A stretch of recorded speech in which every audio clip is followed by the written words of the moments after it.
एक लड़की जो नॉर्मल जिंदगी जी रही थी अचानक एक ऐसे कॉन्ट्रैक्ट मैरिज में फंस जाती है जहां उसकी कोई चॉइस ही नहीं होती। उसे मजबूरन शादी करनी पड़ती है एक अलूफ एरोगेंट अल्फा सीईओ से जो इमोशंस नहीं सिर्फ पावर और कंट्रोल समझता है। और सबसे बड़ा ट्विस्ट ये है कि वही सीईओ असल में उसकी बहन का होने वाला हस्बैंड था, लेकिन हालात की वजह से वो उसकी जगह फेक वाइफ बन जाती है। अब देखना ये है कि ये शादी सच में मजबूरी है या फिर दोनों के बीच एक ऐसा गेम जो उनकी पूरी जिंदगी बदल देगी।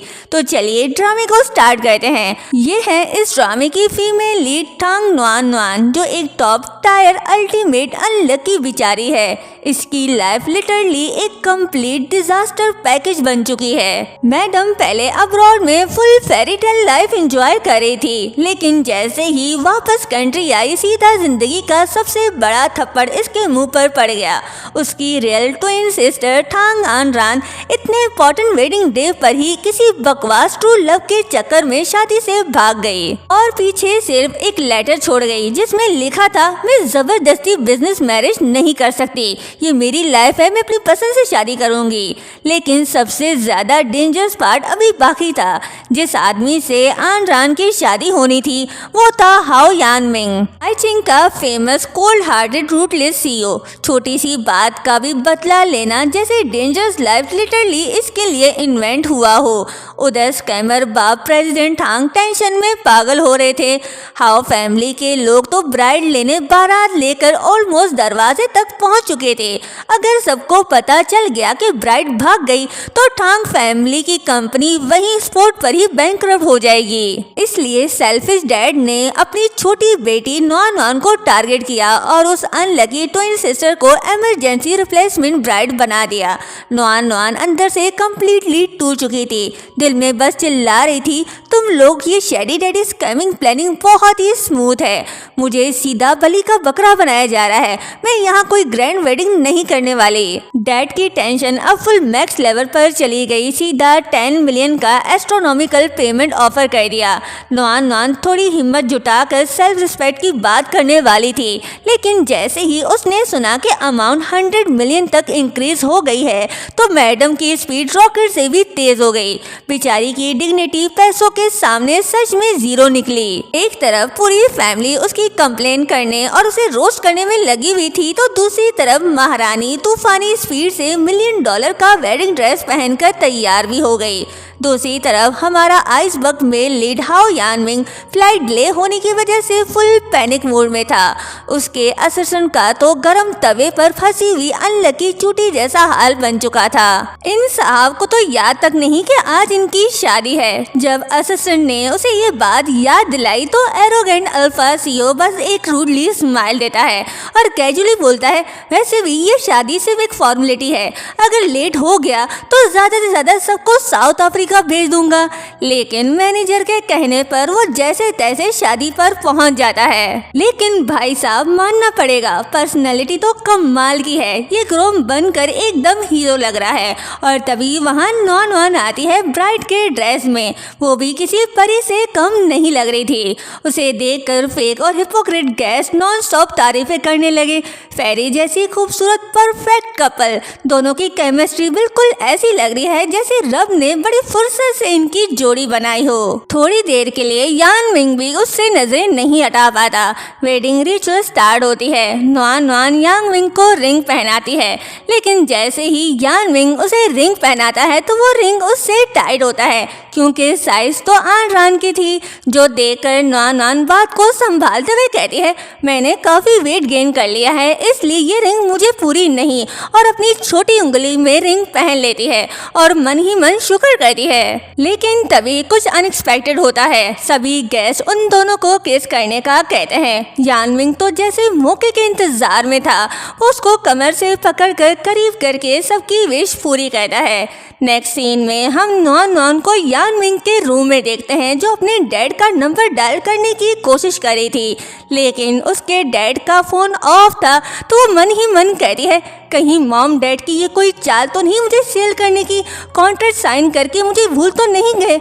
नहीं, मैं ऐसा कभी नहीं होने दूंगी। उस आन रान की बच्ची को वापस आना ही होगा। वो फिर से कॉल लगाने की कोशिश कर रही होती है कि तभी वहाँ यानविंग आता है जो अभी अभी शावर लेकर निकला है।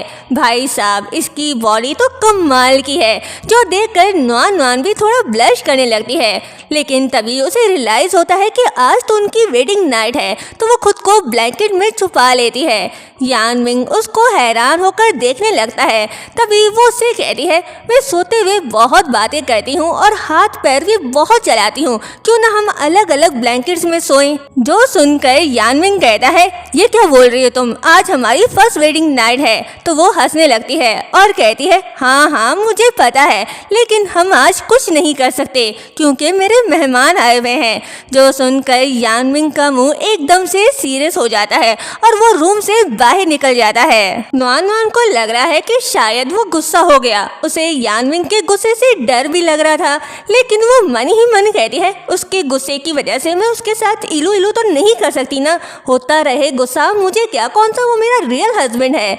तभी वहाँ यानविंग आता है और उसे जिंजर टी देकर कहता है, ये पी लो, तुम्हें अच्छा लगेगा। नुआन नुआन वो टी टेस्ट करती है और कहती है, इतनी मीठी, आंटी ने ये सही नहीं बनाई। जिस पर वो उससे कहता है, ये आंटी ने नहीं बनाई, वो तो कब का घर जा चुकी हैं। ये टी मैंने बनाई है यूट्यूब से देखकर, शायद ब्राउन शुगर ज्यादा डाल दी। ये सुन नुआन नुआन हैरान तो होती है, लेकिन खुश होने की एक्टिंग करते हुए कहती है, अरे अगर ये मीठी है तो क्या हुआ, इसमें तुम्हारा प्यार है, ये बहुत अच्छा है।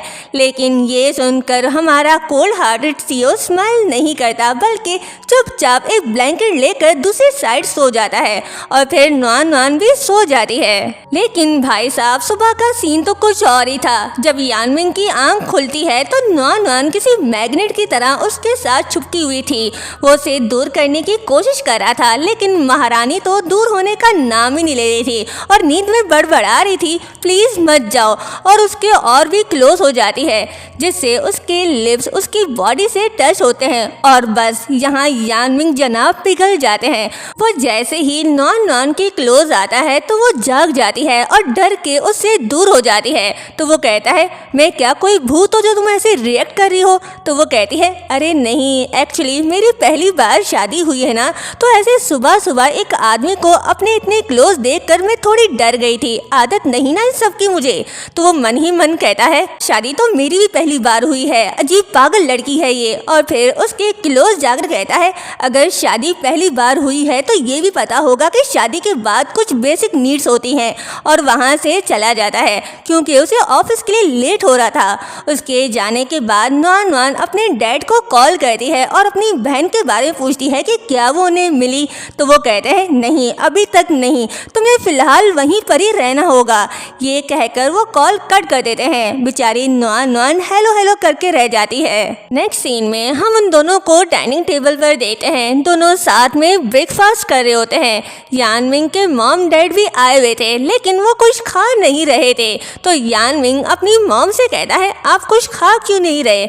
जिस पर उसकी मॉम जानबूझकर उसे तंग करने के लिए कहती है, हाँ अब तुम्हारी वाइफ आ गई है, अब तो तुम हमें पूछोगे ही नहीं। तो नुआन नुआन कहती है, अरे नहीं आंटी, ऐसी बात नहीं, खाना ठंडा हो रहा है, आप खाइए ना प्लीज। और उन्हें इम्प्रेस करने के लिए बटरिंग करने लगती है, जो देखकर सच में उसकी मदर इन लॉ इम्प्रेस हो जाती है और नुआन नुआन से कहती है, मैंने तो सुना था कि तुम में बहुत एटीट्यूड है, लेकिन तुम तो बहुत अच्छी हो, अब से तुम मुझे मॉम कहकर बुलाया करोगी। तो वो यानविंग के पेरेंट्स को मॉम डैड कहकर बुलाती है, जो सुनकर वो बहुत खुश हो जाते हैं। नेक्स्ट सीन में हम यानविंग को देखते हैं जो ऑफिस जा रहा था। नुआन नुआन उसे बाय कह रही होती है और मन ही मन कहती है, अच्छी वाइफ हमेशा हस्बैंड को सी ऑफ करने के लिए बाहर आती है।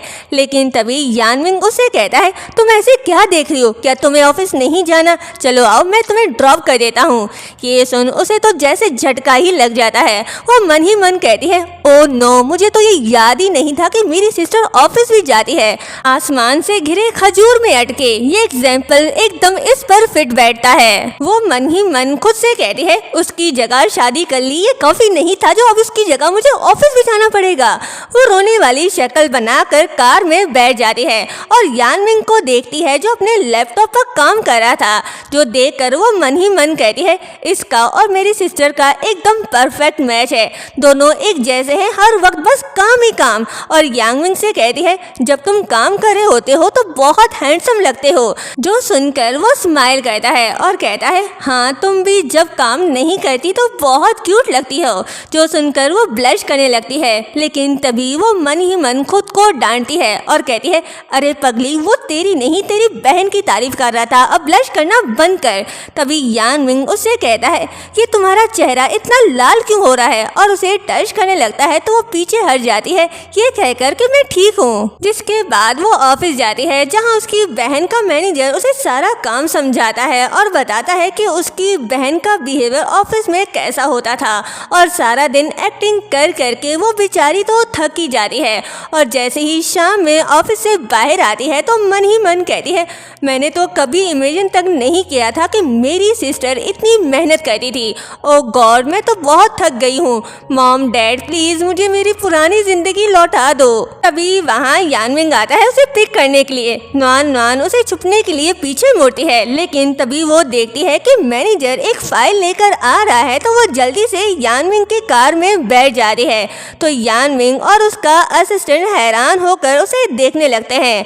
यानमिंग पूछता है क्या हुआ, तुम किसी प्रॉब्लम में हो, जिस पर वो कहती है अरे नहीं यार, वो मैनेजर का बच्चा फिर से मुझे काम देने आ रहा है। लेकिन तभी उसे रियलाइज होता है कि उसने गलत बोल दिया, इसलिए वो यानमिंग का हाथ पकड़कर बड़े प्यार से कहने लगती है मेरा मतलब है कि अभी अभी हमारी नई नई शादी हुई है ना, हमें सबसे ज्यादा वक्त एक दूसरे के साथ बिताना चाहिए। तो वो उसको एक बॉक्स देता है जिसमें स्ट्रॉबेरी केक था, जो देखकर नुआन बहुत खुश हो जाती है और कहती है वाओ, ये तो मेरा फेवरेट केक है, और मजे से खाने लगती है। तभी हमें फ्लैशबैक में दिखाया जाता है कि यानमिंग का असिस्टेंट उसे बता रहा था कि आन रान को स्ट्रॉबेरी से एलर्जी है, यानी वो भी जानता है कि कुछ तो गड़बड़ है। जिसके बाद वो उसके क्लोज जाने लगता है और उसके मुंह से क्रीम साफ करता है, जिस पर वो ब्लश करने लगती है। नेक्स्ट सीन में हम उन दोनों को बेड पर देखते हैं जो अपने सामने लैपटॉप लेकर बैठे थे। यानमिंग तो काम कर रहा था, लेकिन नुआन काम करने का नाटक कर रही थी। उसे इतनी भूख लग रही थी कि उसके पेट से आवाज आने लगती है, जिस पर वो यानमिंग से कहती है वो मैंने केक खा लिया था, इसलिए रात का खाना नहीं खाया, तो अब भूख लग गई। जिस पर यानमिंग कहता है कोई बात नहीं, मैं शेफ से कहकर कुछ बनवा देता हूँ तुम्हारे लिए। लेकिन नुआन उसे मना करती है और कहती है नहीं, मैं खुद नूडल्स बना लूंगी। जिस पर वो कहता है लेकिन घर में नूडल्स नहीं है, जो सुनकर वो उसे ऐसे देखती है जैसे उसने कोई बहुत ही गलत बात कह दी हो, और कहती है तुम इंसान भी हो, अब ये मत कहना कि तुम नूडल्स नहीं खाते। यानमिंग कहता है हाँ तो इसमें कौन सी बड़ी बात है, मैं जंक फूड नहीं खाता। तो वो कहती है जंक नहीं, तो ये जंक नहीं बल्कि दुनिया का सबसे यमीएस्ट फूड है, चलो मैं आज तुम्हें खिलाती हूँ, तुम सारे डिशेस भूल जाओगे। और फिर वो ऑनलाइन नूडल्स के 2 पैकेट्स मंगवाती है और एकदम शेफ वाले स्टाइल में बनाकर अपने और यानमिंग के लिए लेकर आती है और कहती है देखो मैंने इसमें बहुत सारे वेजिटेबल्स डाले हैं, जिस वजह से ये अब जंक फूड नहीं रहा। और उसे खाने का कहती है तो वो एक बाइट लेता है और कहता है ये तो सच में अच्छा है। जिस पर वो स्माइल करती है और कहती है तुम्हें तो नूडल्स खाना भी नहीं आता, देखो मेरी तरह खाओ। तो यानमिंग उसकी तरह खाने लगता है और पहली बार वो खुलकर हंसता है। ये बात तो नुआन भी मान जाती है कि वो हंसते हुए बहुत हैंडसम लग रहा था। तभी यानमिंग उसके क्लोज आने लगता है कि तभी वो पीछे हट जाती है और बहाना लगा देती है कि उसके पेट में दर्द है और वहाँ से भाग जाती है, जो देखकर यानमिंग खुद से बातें करने लगता है और कहता है क्या मैं इतना अगली हूँ, क्योंकि वो जब भी नुआन के पास आता था वो ऐसे ही उससे दूर हट जाती थी। नेक्स्ट सीन में नुआन बहुत ही खुफिया तरीके से अपने डैड से मिल रही होती है और उनसे कहती है कितने दिन वेट करना होगा मुझे। तो वो कहते हैं जब तक तुम्हारी बहन नहीं मिल जाती, लेकिन याद रखना ये बात अभी सीक्रेट ही रहनी चाहिए। और उसे उसका डॉग देते हैं जिसका नाम दाव दाव था। वो उसे नॉन नॉन से मिलवाने के लिए लेकर आए थे। नॉन नॉन उसे प्यार करने लगती है और कहती है ओ मेरा बच्चा, मम्मी को मिस किया। तभी वहाँ यानमिंग आता है और कहता है अरे वाह, मुझे पता नहीं था कि तुम्हारा बच्चा भी है। उसे देखकर नॉन नॉन थोड़ी सरप्राइज होती है और पूछती है आप यहाँ कैसे। जिस पर वो कहता है मैं एक फाइल भूल गया था, बस वही लेने आया हूँ। और कहता है मैंने तो सुना था कि तुमने एक कैट रखी हुई है। ये सुन वो खुद से कहती है ओ नो, मैं तो भूल गई थी कि सिस्टर को डॉग से डर लगता है। तो वो यानमिंग से कहती है हाँ, मेरी कैट बहुत अकेली हो गई थी, इसलिए मैं उसके लिए एक फ्रेंड लेकर आई हूँ, ये डॉग। जिस पर यानमिंग कहता है अच्छा ठीक है, अगर तुम चाहो तो इन्हें घर रख सकती हो। जो सुनकर वो बहुत खुश हो जाती है और कहती है देखो दाव दाव, डैडी कितने अच्छे हैं, डैडी को किस दो। यानमिंग अपना मुंह आगे कर लेता है और कहता है अब मम्मी को भी डैडी को अप्रिशिएट करना चाहिए। और अपना मुंह आगे करता है ये सोच कर के नॉन नॉन उसे किस करेगी, लेकिन फिर ये होता है यानमिंग स्टडी रूम में बैठकर अपना काम कर रहा होता है। तभी वहाँ नॉन नॉन उसके लिए फ्रूट्स लेकर आती है और कहती है ये मैं आपके लिए लेकर आई हूँ, थैंक यू कहने के लिए। जो सुनकर यानमिंग उसे प्यार से देखने लगता है और फिर उसे खींचकर अपने गोद में बिठा लेता है।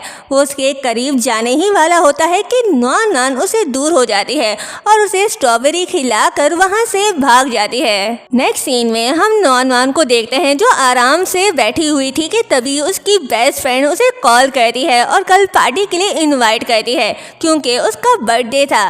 लेकिन नॉन नॉन उसे मना कर देती है और कहती है मैं नहीं आ सकती। जिस पर उसकी फ्रेंड नाराज हो जाती है और कहती है अगर तुम नहीं आई तो मैं तुमसे कभी बात नहीं करूंगी। तो नॉन नॉन अपनी बेस्ट फ्रेंड से कहती है अच्छा नाटक करना बंद करो, मैं आ जाऊंगी, और कॉल कट कर देती है। नेक्स्ट डे सब साथ में डिनर कर रहे होते हैं, लेकिन नॉन नॉन का ध्यान तो कहीं और ही था। वो बस यही सोच रही थी कि अपनी फ्रेंड से मिलने के लिए वो क्या बहाना बनाए। यही सोचते सोचते उसकी स्लीपर उतर कर थोड़ा आगे गिर जाती है। वो पैर आगे बढ़ा कर लेने की कोशिश करती है तो उसका पैर यानमिंग से टच हो जाता है, जो देखकर उसे शरारत सूझती है। वो उसका पैर पकड़ लेता है जिससे नॉन नॉन एकदम शॉक्ड हो जाती है। तो यानमिंग की मॉम उससे कहती है क्या हुआ, तुम ठीक तो हो ना। तो वो हंसने लगती है और कहती है हाँ, मैं बस जल्दी जल्दी में गर्म सूप पी गई थी, इसलिए मेरा मुंह जल गया।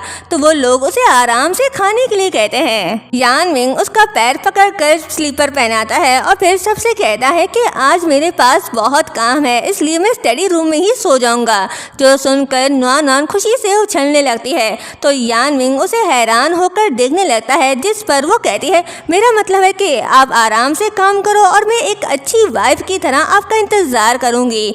जो सुनकर यानमिंग की मॉम तो बहुत खुश होती है और नॉन नॉन की तारीफें करने लगती है, लेकिन यानमिंग उसको शक भरी नजरों से देख रहा होता है। नेक्स्ट सीन में हम नॉन नॉन की फ्रेंड वांगशी को देखते हैं जो उसका इंतजार कर रही थी। तभी वहाँ पर नॉन नॉन आती है और उससे मिलती है। तो वो उसे कहती है इतने दिनों बाद तुम मुझसे मिलने आई हो, आज जब तक तुम ड्रंक नहीं हो जाती मैं जाने नहीं दूंगी तुम्हें। तो नॉन नॉन मन ही मन सोचती है यानमिंग ने तो आज स्टडी रूम में ही सोना है, वो तो सुबह तक रूम से बाहर ही नहीं आएगा। अगर मैं लेट हो भी गई तो उसे कौन सा पता चलेगा। इसलिए वो वांगशी को हाँ कहती है और दोनों बार में चले जाते हैं। लेकिन उसको क्या पता था कि मुसीबत तो खुद चलकर उसके पीछे आ रही है, क्योंकि यानमिंग भी वहाँ अपने एक दोस्त के साथ पार्टी करने आया था। वो नॉन नॉन को देखता है और उसे बहुत गुस्सा भी आता है, लेकिन वो कुछ कहता नहीं। वांगशी नॉन नॉन से अपना बर्थडे गिफ्ट मांगती है तो वो बहुत सारे लड़कों को बुलाती है और कहती है तुम में से जो भी इसे खुश करेगा ये सारे पैसे उसके हो जाएंगे। और सब एक साथ बैठकर ड्रिंक करने लगते हैं। नॉन नॉन बड़े मजे से उन लड़कों के साथ एंजॉय करी होती है, लेकिन तभी वहाँ पर एक बहुत बड़ा बॉक्स आता है जो गिफ्ट बॉक्स जैसा लग रहा था। जो देखकर वांगशी हैरान हो जाती है और कहती है ओ वाओ, तुमने मेरे लिए एक स्पेशल गिफ्ट भी अरेंज किया है। लेकिन नॉन नॉन उस बॉक्स को देखकर खुद हैरान होती है। वो मन ही मन कहती है मुझे लगता है ये जरूर यहाँ के वीआईपी गेस्ट को स्पेशल ट्रीटमेंट देने का कोई तरीका होगा। यही सोचकर वो उस बॉक्स को ओपन करती है तो उसमें से यानमिंग का फ्रेंड बाहर निकलता है जिसके हाथ में बुके था। वो वांगशी को बर्थडे विश करता है, जो देखकर नॉन नॉन और वांगशी दोनों बहुत ही हैरान होते हैं। वो नॉन नॉन से कहती है ये तुम्हारे साथ है, तो वो मना करती है और कहती है मैं तो इसे जानती तक नहीं, मैं तो पहली बार इसे देख रही हूँ। तभी पीछे से यांगमिंग आता है और कहता है और रियली, तो तुम मुझे भी नहीं पहचानोगी। और यहीं पर ये पार्ट एंड होता है। अगर आप इसका नेक्स्ट पार्ट देखना चाहते हैं तो कमेंट में नेक्स्ट पार्ट लिखिए। चैनल को सब्सक्राइब और वीडियो को लाइक शेयर करना मत भूलिएगा। Thank you so much.